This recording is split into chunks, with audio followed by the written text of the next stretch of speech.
Caja de relatos. Análisis y entrevistas con los más destacados autores del momento. Caja de relatos. Novelas, libros, cuentos y los mejores relatos en Cadena Universal Radio. Pequeños detalles que con toda seguridad te harán comprender la mejor literatura.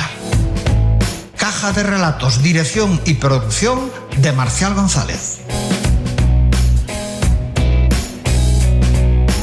Señoras y señores, es todo un placer estar de nuevo con todos ustedes con Caja de Relatos. Este espacio cultural donde los relatos, ya sean en forma de novela, libro o con cualquier otra forma de expresión, contarán con un tiempo radiofónico en Cadena Universal Radio FM. Hoy de nuestra caja de relatos vamos a extraer la novela Prohibida en Normandía, escrita por Rosario Raro. Rosario Raro nació en la localidad castellonense de gran relevancia histórica como es Segorbe, en el año 1971. En 1996, el destino le lleva hasta la capital de Perú, Lima, regresando a España en el año 2001. Desde muy joven tuvo clara su vocación y a los 18 años comenzó a estudiar Filología Hispánica en la Universidad de Valencia, donde se doctoró. Completó su formación académica estudiando un posgrado en Comunicación Empresarial y otro en Pedagogía. Con su tesis sobre las estrategias de escritura en Internet, obtuvo la calificación de sobresaliente cum laude. En su faceta literaria, Rosario Raro escribe desde que tenía 7 años, porque descubrió que con esa actividad se sentía muy libre y feliz. Rápidamente se presentó a concursos literarios y, probando suerte, ha ganado muchos, como el Premio de Relatos Ciudad de Huelva. Sus primeras publicaciones fueron una serie sobre leyendas del Alto Palancia en la revista Agua Limpia, a los 14 años. Con la editorial Planeta ha publicado en el 2015 Volver a Canfrán, en el 2017 La huella de una carta, en el 2019 Desaparecida en Siboney y en el 2022 El cielo sobre Canfrán.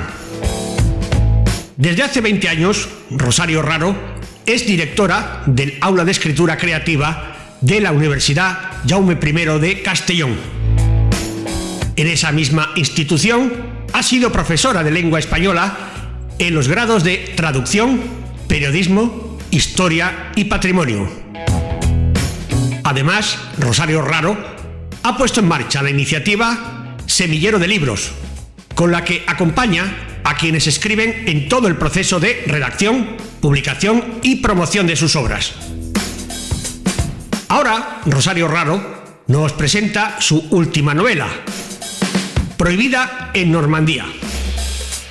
Una novela basada en hechos reales que conmemora el 80 aniversario del desembarco en Normandía.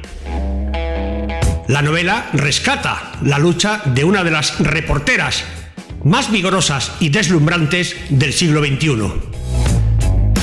La trama se desarrolla en torno a un ejército fantasma diseñado en Hollywood, que llevó a cabo una misión secreta y cinematográfica en los alrededores de Dover. La historia rinde homenaje al rol de la mujer en el mundo periodístico.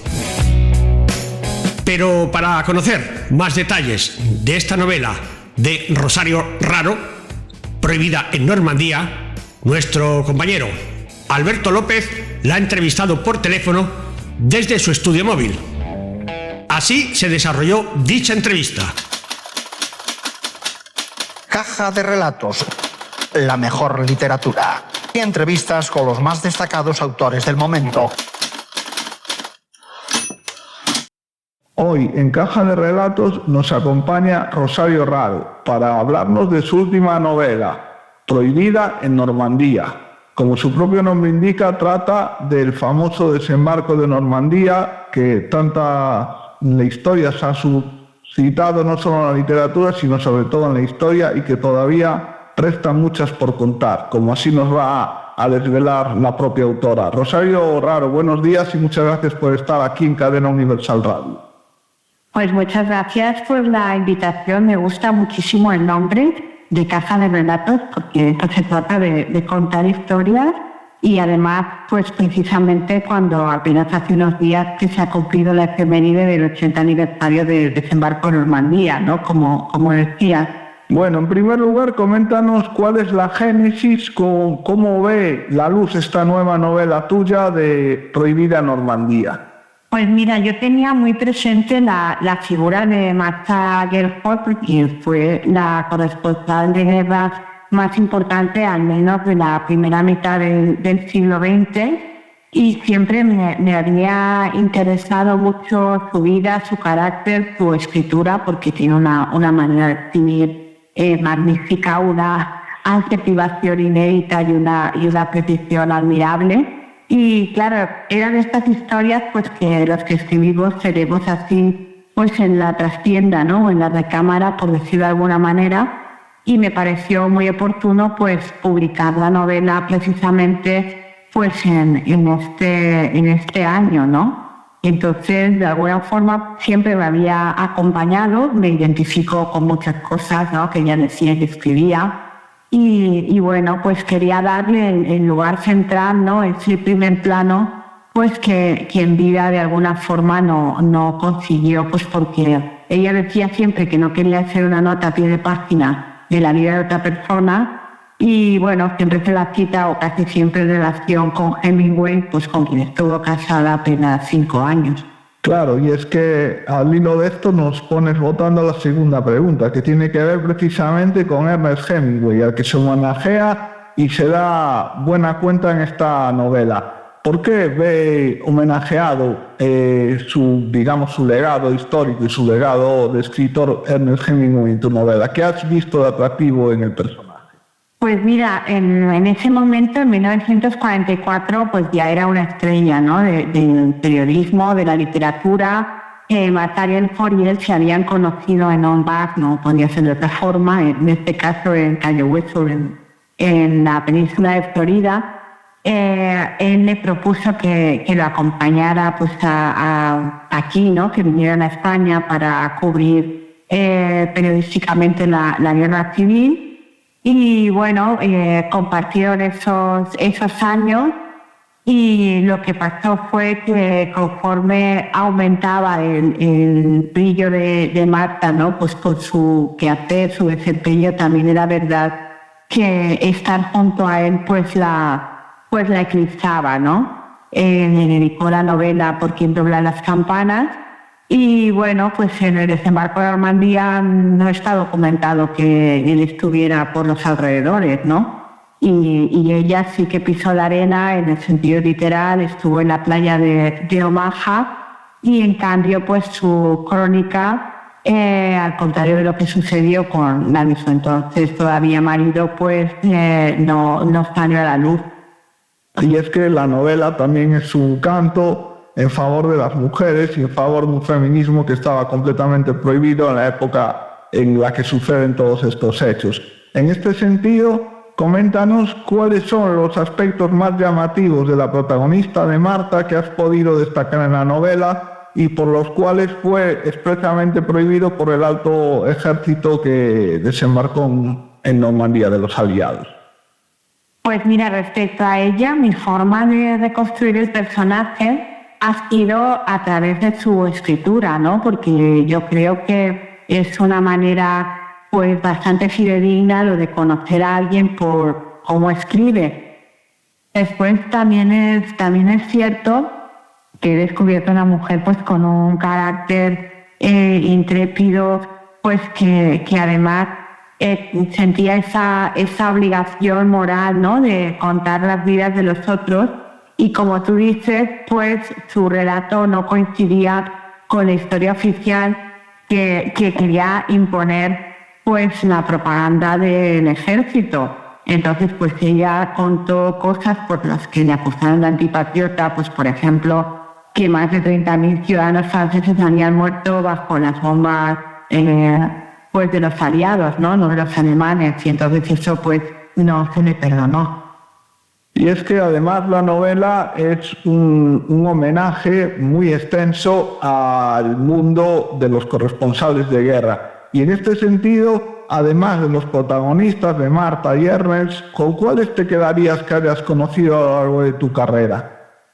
Pues mira, allí en ese momento había muchos actores, pero también porque eran militares, ¿no? Como el caso de Lefort, de Peter Ustinov, también David Niven, y sobre todo en mi novela el que tiene mucho protagonismo es Douglas Fairbanks, que entonces ya era una estrella, era hijo del actor del mismo nombre, y bueno, tenía una carrera ya bastante consolidada en el cine, pero también en el teatro, y en mi novela es el gran contrapeso, ¿no? Porque tenía un sentido del humor imbatible, a prueba de bomba, aunque en este contexto demasiado literal.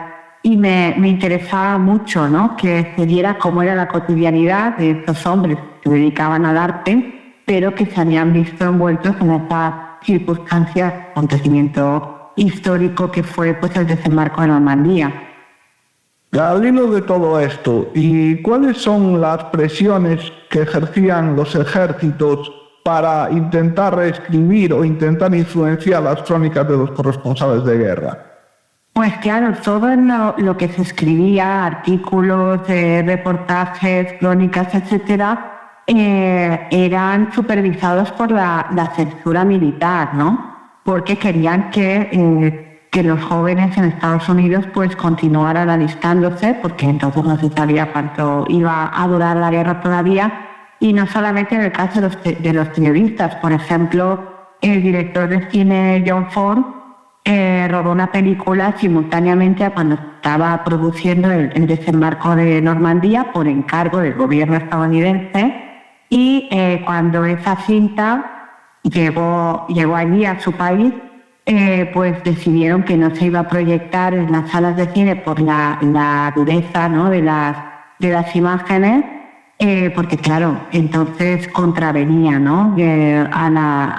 a la propaganda y a lo que querían conseguir, y era que hubiera más y más soldados allí, porque si veían esas imágenes sabían que se iban a retraer, ¿no? De querer participar en la guerra, y esa cinta pues la hicieron desaparecer. Ahora solo se conservan 20 minutos que yo he podido rescatar, y bueno, las imágenes son atroces, pero por desgracia como en cualquier otra guerra. El desembarco de Normandía es un hecho histórico sobre el que han escrito ríos de tinta y que además ha sido capital en la historia de la humanidad y de nuestra historia contemporánea, y además absolutamente capital, volvemos a repetir, para entender el mundo hoy día como está configurado. Sin embargo, en el relato de la novela se desprenden muchísimos episodios. De todos estos y de todos los hechos sobre el desembarco de Normandía, ¿cuáles son ficción y cuáles son realidad? Pues mira, precisamente como decías, mi novela tiene dos aspectos que bastantes especialistas en la Segunda Guerra Mundial me han dicho que no son demasiado conocidos, que uno, como hemos estado hablando, es la participación de Martha Gellhorn. Entre más de 150.000 hombres fue la única mujer, y después también todo lo relativo al ejército fantasma, cuando 50 años después de la Segunda Guerra Mundial estos documentos se desclasificaron. Desde entonces se les llamó los fantasmas de Dover, y eso consistió en una maniobra de distracción en la que se llevaron a 1.100 hombres desde Hollywood, desde los grandes estudios del Hollywood dorado, ¿no? De los años 40, de escuelas de arte de Los Ángeles. Se los llevaron hasta el sur de Inglaterra para que montaran allí un enorme plató de cine, es decir, que estimularan que allí había apostados más de 100.000 hombres esperando a cruzar el Canal de la Mancha por su parte más estrecha, que era el paso de Calais. Entonces, a mí me pareció prodigioso. Yo lo consideré que era el mayor truco de magia de la historia, ¿no? Había sido como un juego de prestidigitación para distraer al ejército alemán, pues con todos estos efectivos, ¿no? Con técnicos de sonido, camarógrafos, carpinteros, pintores, o sea, pero para fingir, ¿no?, que lo que normalmente es ficción, ¿no?, del cine, que en este caso era real, y eso influyó mucho en el desarrollo de la guerra. Por último, y más allá de tácticas militares, como estamos comentando, ¿crees que del desembarco de Normandía está todo dicho o crees que el futuro nos deparará alguna sorpresa y un relato novedoso respecto de aquel episodio fundamental para nuestra historia? Pues yo creo que de la misma forma que yo en esta novela desvelo dos hechos que no eran demasiado conocidos, que todavía hay muchas cosas que no se saben, pues porque no se conocen, por lo que estábamos comentando, ¿no?, de los documentos que han permanecido ocultos, de informaciones que se han perdido, y bueno, como todos hemos asistido pues a hechos, ¿no?, como que de repente aparece una maleta de fotografías o se encuentra un dossier, ¿no?, pues yo creo que el deseo de explicarnos, ¿no?, estos hechos es lo que nos lleva a escribir una y otra vez sobre ellos. Pues Rosario Raro, muchas gracias por estar con nosotros aquí en Caja de Relatos y muchísima suerte con la promoción de esta novela Prohibida en Normandía. Pues muchísimas gracias por esta conversación y hasta la próxima. Pero no tardar demasiado. Y hoy, para despedir este Caja de Relatos, vamos a escuchar un fragmento de otra novela de esta escritora, Rosario Raro. En concreto, de su novela Desaparecida en Siboney. Aprovecho para agradecerles su atención y despedirme. Hasta un próximo Caja de Relatos. Un saludo de quien les habla, Marcial González.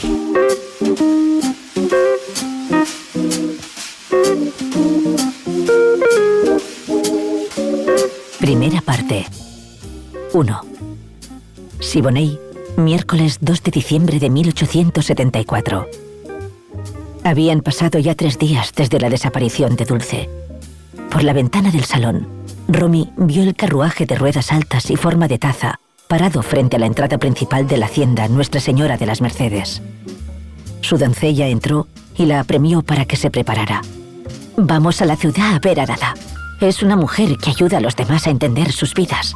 Son muchos los que recurren a ella. Cuando lleguemos a su casa, estate tranquila. Cuanto más le agrades, mejor nos atenderá», le dijo. En los días previos, la sirvienta había intentado hacer averiguaciones por su cuenta. Había espiado las conversaciones de Bartolomé Gormaz con las 2 personas que lo habían visitado desde el domingo, un comerciante de Santiago y un amigo de la familia. No se extrañaron de la ausencia de Dulce, por lo que dedujo que antes de hacerlos pasar a su despacho, su esposo ya les había comunicado que ella no se encontraba en la casa. Ángela trabajaba allí desde antes de nacer Romy y los conocía muy bien. Además de su señora, Dulce era su mejor amiga, lo que aumentaba su desazón. Tenía que esforzarse mucho por disimular ante Romy su desconcierto. Pensaba que podían haberla raptado cuando volvía de misa muy temprano el domingo 29 de noviembre y no se perdonaba no haberla acompañado.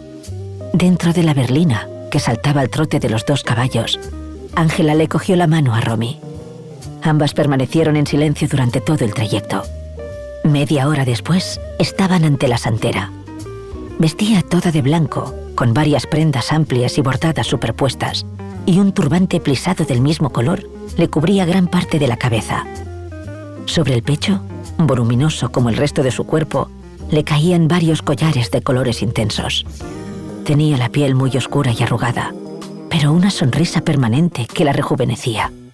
Dada las condujo hasta el centro de un patio lleno de plantas. Les pidió que se sentaran en unas sillas de forja plateada y desapareció por una de las puertas que tenían enfrente. Ángela aprovechó para decirle a Romy que se trataba de una santera coronada por su ángel de la guarda.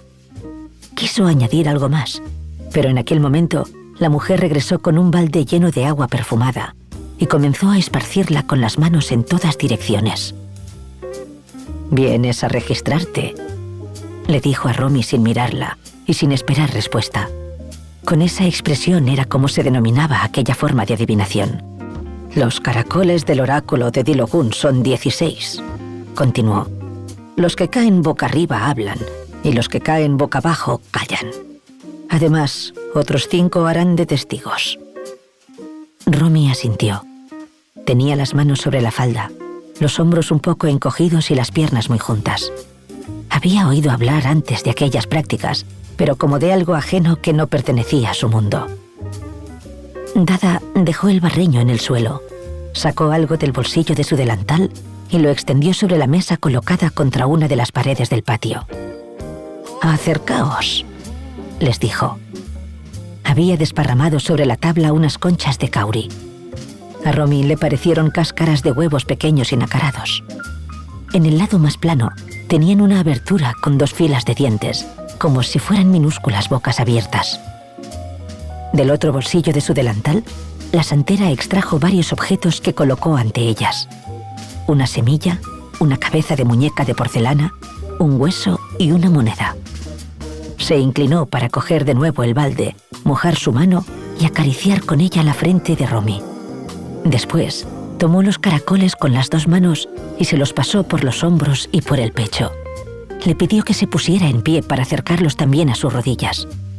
A continuación, cerró los ojos y comenzó a rezar.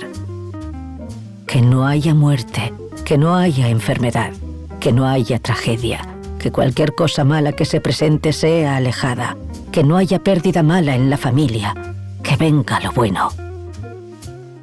Ángela se frotaba el lunar rugoso y oscuro que tenía en su mejilla izquierda.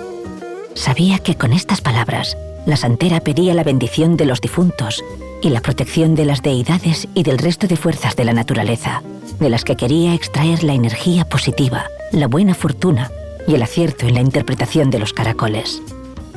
Notaba a Romy muy inquieta, pero confiaba en que Dada la reconfortaría. Romy no se movía. Tenía la vista clavada en la mujer. Se fijaba sobre todo en sus manos negras, de uñas muy blancas y rectangulares. Su presencia la imponía. Se concentró en controlar el temblor de sus propias manos. Le parecía bien que Ángela la hubiera llevado allí. Quería hacer aquello. Cualquier cosa que le sirviera para saber de su madre era buena, y además no dudaba de los poderes sobrenaturales de la santera. Después de la oración, Dada guardó silencio unos segundos y a continuación, ya con los ojos abiertos, le dijo a Romy: «Tienes que sostener estos objetos en tus manos mientras yo lanzo las conchas de cauri». Caja de relatos. La mejor literatura.